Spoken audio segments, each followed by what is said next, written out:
Day. Good morning. Small Business Mornings is on the air. I'm your host, Pat Miller, the Idea Coach. Now, this is the daily meeting for small business founders everywhere. It's not a show, it's a meeting. We're here to connect with each other. You know why? Say it with me. Life is too short to build other people's dreams. And I believe small businesses are dreams, not jobs. So on this show, I'm getting you ready to take care of what you need to do today so you don't have to grow it alone. Are you ready? Are you ready? You want to get into it? All right, fine. Let's go. Here's what we have on today's show. We're going to do a rundown of the news that you need to know. We're going to have a discussion about our question of the day. And our question of the day is, what's the one thing you've been putting off that must be done in your business? I mean, we all have something that needs to be done, right? So I want you to think about what's the thing that has to get done in your small business, and then how can this daily show hold you accountable? So let us know in the chat, what do you need to get done? And then we can hold you accountable later on this week. And as always, your questions, comments, and sarcastic remarks, that's what makes the show the show. So let's begin at the begin. Inside my VIP groups where I lead small business owners through masterminds and such, we always start with our 1 through 10 scale. And I need to know where you are at today. On a 1 through 10 scale, where are you? A 1 is, wow, I absolutely want to quit. I hate my life. This is miserable. I'm going back to corporate. A 10 is, I'm absolutely killing it. Everything is right with the world. I'm the smartest entrepreneur that ever lived.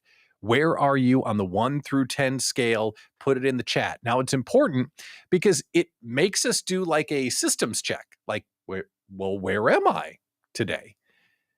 Because if you're like me, you build your business all by yourself, and having even that self-awareness of where am I today might lead you towards building a better business. If you know that I'm not having the greatest day, so I need to double down, or I'm absolutely killing it, let's take on the world. So 1 through 10 scale, where are you today? And if you're at a 5 or below, it's probably a good day for you to call in and talk to us, or at least chat with us in the comments. But first, before we get to the news, let's do our weekend recap. I was an international man of mystery. Yes, there was no show on Friday because I was picking up my son, David, from a pre-college program. He went to Brown University in Providence for a 2-week smart kid nerd camp. And that's what he called it. I didn't call it that, although it was really nerdy, like super, like mega nerdy. His bedroom's right up here. Mega nerdy. Like, wow. I mean, I felt cool. Yikes. Anyway, he was there being brilliant, and he killed it, of course. And I had this bright idea that, all right, I got to pick him up from Brown. I'll leave Milwaukee, go to Providence, get him, and fly back in the same day. Spoiler alert, don't do that. I don't recommend it. 4 airports, 4 flights in one day. Now, overall, it was a little bit boring and it took a long time, but I read a bunch and did some work and stuff. But I started to appreciate the fact that I'm getting older. And you know what? Coach seats for a guy that's 6'4" all day, not a plan. That credit card that I use for the business that kind of gets me the bigger seat and the better experience, totally worth it. The one thing that did happen in one of the flights, 2 hours, Atlanta to Providence. Now, again, big guy, right? If we've met in person, they always tell me the same thing when I meet someone in person for the first time. You're taller than I thought you'd be. Because on this little Zoom screen, I'm this big, right? But bigger dude. Anyway, so I'm sitting down in the window seat, big guy, window seat, right? Full flight. So I knew people were going to be next to me. Well, here comes a mom. Oh, cool. It's a mom and a toddler. I'm like, okay. The toddler had to have been 3. Cute little boy. He sat next to me in the middle seat. All right, cool. I got elbow room. This is great. Then she sat in the aisle seat, and then she had another kid on her lap. So it was me and 2 kids and the mom in a, wait, hold on. So now I'm on a school bus, not an airplane, and we're flying to Providence. And these were sweet, cute little kids. Like they were trying their best, but they're little kids. They were crying and kicking the seats in front of you and like dropping goldfish they were kids dropping their iPad on the floor like it was just romper room at 30,000 feet. So we're flying. And they get there and they get off the plane and you just have that. And that feeling wasn't because the kids were annoying me. It was because as a parent, I could feel the mom's just anxiety and just get me out of here going through the roof. And the kids started to lose it about an hour in. And I had this thought, if someone could innovate FedEx for children, that would be amazing. Wouldn't that be something? Like you could just send your kids to Disney World and then you just pick them up like they're on the little thing with the bat. No, that's inappropriate. You shouldn't FedEx children. I don't think you should do that. But if you could, that would be amazing. So I had this great time with my son, picked him up from nerd camp. It was unbelievable. It was good to reconnect with him and we get home. And then big mood shift. Saturday morning, I get a call from my best friend on the planet. And I'm not going to out him because I didn't get his permission to talk about this. But my best friend on the planet called me and he said, my daughter has cancer and it's in the midsection and they don't know what's going on.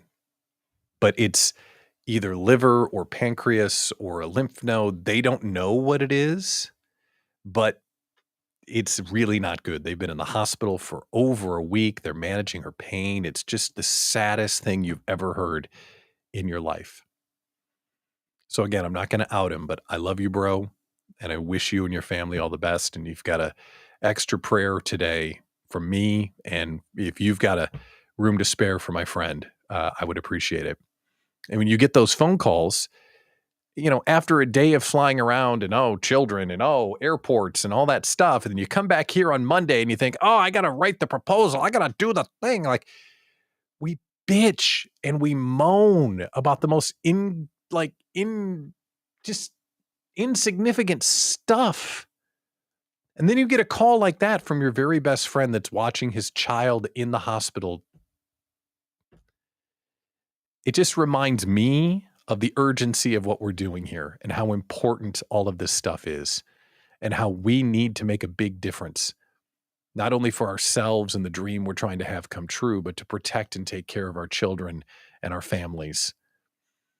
So spare a prayer for my friend today and make sure you do what you do today with purpose because we don't get to do this twice, right?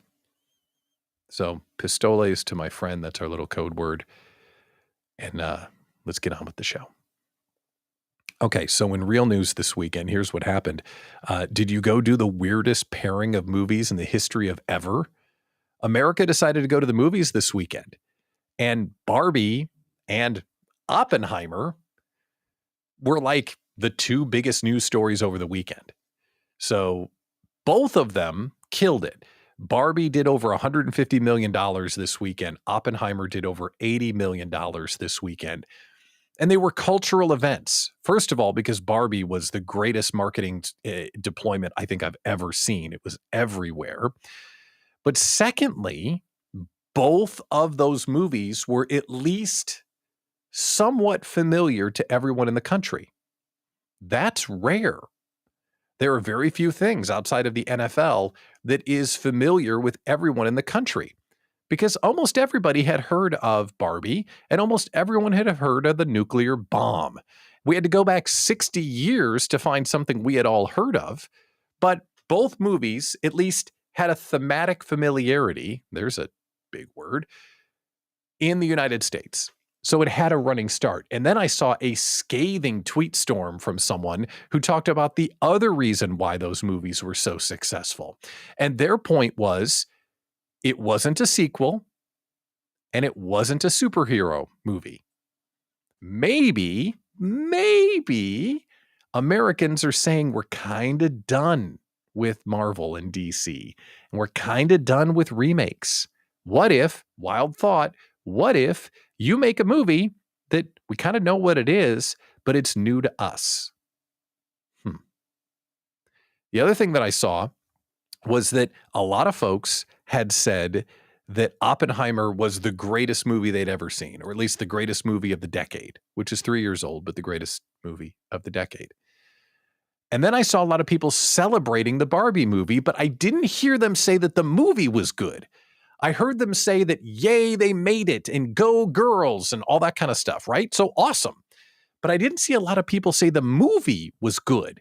I heard a lot of people say, I'm glad they made the movie, and we went to the movie and it was fun and it was this. So I'm curious, if you saw Barbie, I want to know in the comments, was it good? Because I didn't see a lot of people saying the movie was good. I heard a lot of people saying that, yay, they made the movie. Do you know what I'm saying? Oppenheimer, a lot of people said, oh my gosh, this movie was mind-blowing. Not a lot of people said, yay, they made the nuclear bomb movie. I can see why. But I'm curious, if you saw the movie, let me know in the comments, and we will get on with it.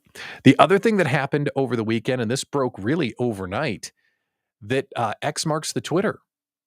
So Twitter, as you know, because I'm a Twitteraholic, it's been going through lots of changes. Some of them good, a lot of them bad, lots of changes happening on the Twitter. But it's no longer called the Twitter. I'm not really down with that. Overnight, Elon Musk and his minions, they're now calling it X. X. X? It doesn't really roll off the tongue. X. Oh, yeah, I just X'd something. No, you didn't. You tweeted something.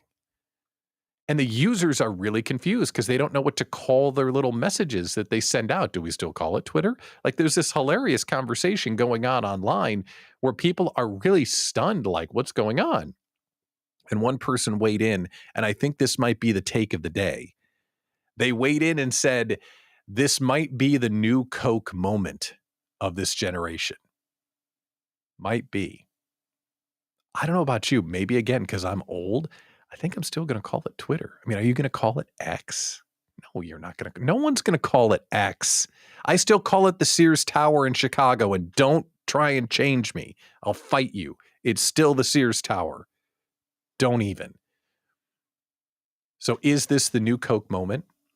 Let us know in the comments and weigh in on that. And it looks as though the Facebook comments are not coming through today. Neither are the LinkedIn comments. So hooray, Restream. You're really killing it today. Really appreciate you working the way that you should. So if you're commenting into the void, I apologize.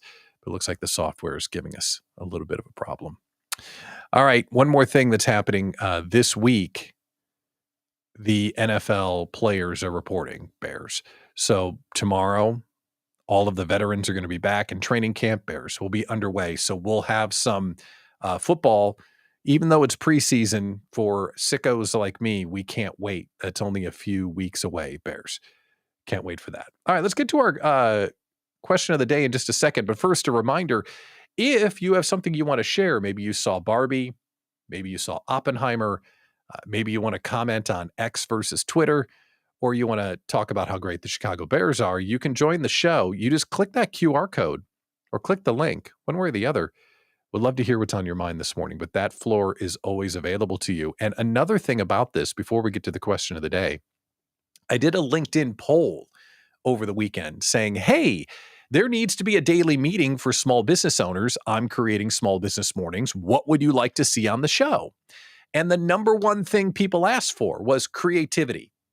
Let's get creative. Let's do some brainstorming. Hell yes, I'm the idea coach. Let's do some brainstorming. I just hit my microphone. But the challenge is you got to bring me the challenge or opportunity. I'm not just going to brainstorm like for you. I'm not going to like read your mind. So if there's something going on in the business that you want to get creative on, myself and the folks in the comments, we can all dive in and support your business. But you got to click the link or snap the QR code. We'll bring you into the show. All right, let's do our question of the day. Question of the day. Our question of the day. What is the number one thing that you are putting off in the business that must be done? We've all got something. We've all got something that it's like, ooh, I know I need to do that, but I don't wanna, right? And because we're small business owners, we don't have a boss. We are the boss. And sometimes the boss can be a real problem when you're a small business owner. So I'm asking you out loud, what is the one thing that you've been putting off in the business? Put it in the comments. Even though I can't see them, I know that they're coming in, they're streaming in, they're raining upon me. The one thing that needs to get done in the business. And then how can we hold you accountable? Now, see, here's the thing. This is a daily meeting. And inside the Idea Collective for small business owners, blatant plug, we do this all the time. We have people talk about what needs to get done and then how can the community support you? Well, this daily show is just another way to bring small business owners together. So what is the one thing that needs to get done? And let's think about why things don't get done. So maybe we're going to get into the creativity here for a minute. If you're like me, you have something that needs to get done, you're not doing it. Why aren't you doing it? And I'll give you an example. That way we have an example we can riff on. I am speaking in January at the Professional Photographers Association of America annual conference. This is a ginormous conference happening this year in Louisville. And I've got a 90-minute slot to talk about time, productivity, and how to get stuff done. And they want me to update my description, what I'm going to talk about, and all this other stuff. And I have been putting that off for a week and a half, something like that. And I haven't been doing it because I got to do the work to write the talk, and I got to write the talk to figure out what I'm going to say. And it's like all of this mess. So in general, if I went to Starbucks and got a cappuccino, which sounds really good, by the way, I could get this done in like 90 minutes, but I just haven't done it. So if you block out the time and then you get purposeful, then you can get it done. That's my challenge. So what is your challenge? Following up with a client? Well, why don't you want to follow up with a client? Because I don't want to hear the word no. Oh, but what if you heard the word yes? Maybe another way to think about it. So put into the comments, what's the one thing that you have to get done this week, must get done this week, and then how can we hold you accountable? Because we will check in with you later on this week to see how you're doing. Because again, daily show for small business founders. Hi, howdy, welcome. Thanks for coming. We can definitely talk about that for you. Okay, last call, questions, comments, and sarcastic remarks. If you want to come on the show, click the link and join us. But while you consider that, we've got an announcement to make, a big announcement to make. Last week on the show, we talked about the Idea Collective's event with the Savannah Bananas, who are coming to Milwaukee. The Savannah Bananas are the hottest thing in sports. They are the Harlem Globetrotters of baseball. They are absolutely outrageous, and they're the greatest show in sports. They are this week in People Magazine. Big spread in People Magazine. I mean, these guys are the thing. They're coming to Milwaukee in September, and we have tickets. And instead of just doing, here are the tickets, we're going to turn it into a fundraiser for the Islands of Brilliance charity. The Islands of Brilliance is this beautiful group that helps neurodiverse and autistic kids build confidence and life skills through artwork and creativity. They're just amazing. So we've taken all of our tickets, 120 of them, thank you very much, and we are going to sell these tickets. And your ticket will include a fundraising event at Whirly Ball in Brookfield, Wisconsin, with the freaking team. With the team. They're going to come with us to Whirly Ball. So you'll party with the Bananas on Thursday night. We're going to get together. We're going to bowl. We're going to do the Whirly Ball. We're going to have raffle prizes and silent and live auctions. We're going to do the Hey Baby dance with them. If you're a Bananas fan, you know how epic that is. And then on Saturday, you've got a ticket to their show at Franklin Field. This is without a doubt the hottest ticket in Milwaukee. And they are now on sale for Idea Collective members and Bank 59 customers and Islands of Brilliance supporters. It goes on sale to the public next Monday. But this is a big deal. I cannot believe we get to hang out with the Savannah Bananas. I'm telling you, these guys are the hottest thing going, and they could not be more fun. So if you're an Idea Collective member, check inside the community to get your ticket link and grab your tickets, because these are going to go incredibly fast. Can't believe it. Gosh, that's going to be so much fun. So we'll keep you up to date on the ticket availability, and then we will make it available to the public on Monday, the 31st, because that party with the players is going to be unbelievable. All right, so here's the deal. This is a daily show. It is a meeting for small business founders. I think this show should exist. And what happens is after I do it live, it's recorded on all the platforms. So if you can't make it at 9 o'clock, don't worry about it, because you can then check it out whenever you're ready for it. And I think I'm going to podcast the show. So that way, inside your favorite podcast player, you can just listen to it when you're ready, because maybe you can't make it at 9, but you'd still like to hear it at 10:30 or maybe at 2 o'clock when you take a walk or whatever, because this is about talking about the small business lifestyle. And this is about you building the small business of your dreams. So there's a lot going on in your life. There's a lot going on in my life. I'm really glad that you're here, because as you hear us say inside the Idea Collective, it's your dream. Don't grow it alone. I'm Pat Miller, the Idea Coach. Thank you for tuning in this morning to Small Business Mornings. I'll talk to you tomorrow morning at 9 a.m.